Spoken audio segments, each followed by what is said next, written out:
Missouri citizens would have less control over the state's constitution under a dozen bills discussed today by Republican lawmakers.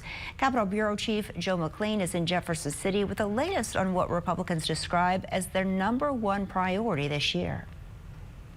Missouri voters used the initiative petition process recently to legalize marijuana, to overturn the state's right-to-work law, and to expand Medicaid.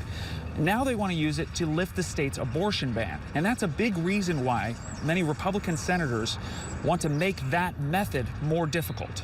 It should be harder to change the Constitution than to change state statute. When Missourians want to change the Constitution, they'll put a question on the statewide ballot, and it takes a majority of votes for it to pass.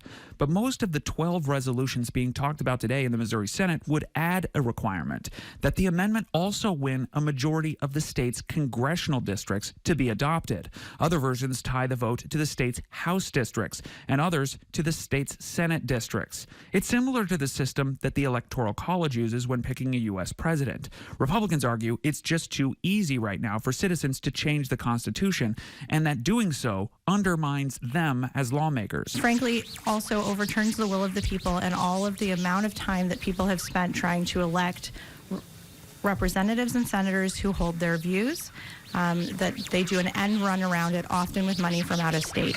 But opponents say this is a blatant attempt by the legislature to consolidate political power and to make sure political donations funnel to them instead of to initiative campaigns. Daniel Romine works with Conservatives Against Corruption and says Missouri Republicans are actively trying to roll back an important right of citizens. We have extremist politicians that feel like their bully pulpit is threatened when people are governing the laws.